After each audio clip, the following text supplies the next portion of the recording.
တယ်လို့ဆိုမြတ်စွာဘုရားငါ့ကိုစောင့်ရှောက်ဖို့မလိုပါဘူးဆိုပြီးတော့ဘုရားဟောတဲ့ဂါထာလေးကဂါထာတော့မဟုတ်ဘူးစုံနိယလေးပေါ့အထာဏမေတံဘိက္ခွေအနဝကာသော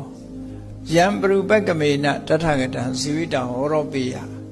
အနုပက္ကမေနဘိက္ခွေတထဂတာပရိနိဗ္ဗာန်ယန္တိအတိပ္ပယ်က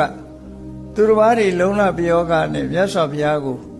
သိအောင်လုပ်ဖို့ဆိုတာမဖြစ်နိုင်ဘူးတဲ့ဖြစ်နိုင်စရာအကြောင်းလုံးဝမရှိဘူး impossible လို့ပြောတာပဲအထာဏမေတ္တာ impossible ဘယ်နည်းနဲ့မှမဖြစ်ဘူး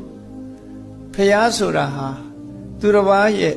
တပ်ဖြတ်မှုမပါဘဲနဲ့သဘာဝအတိုင်းသာလေပြိဋိဘံဆံရိုးရှိတယ်ဆိုတဲ့ဒီစကားကိုမိတ်ချတာနော်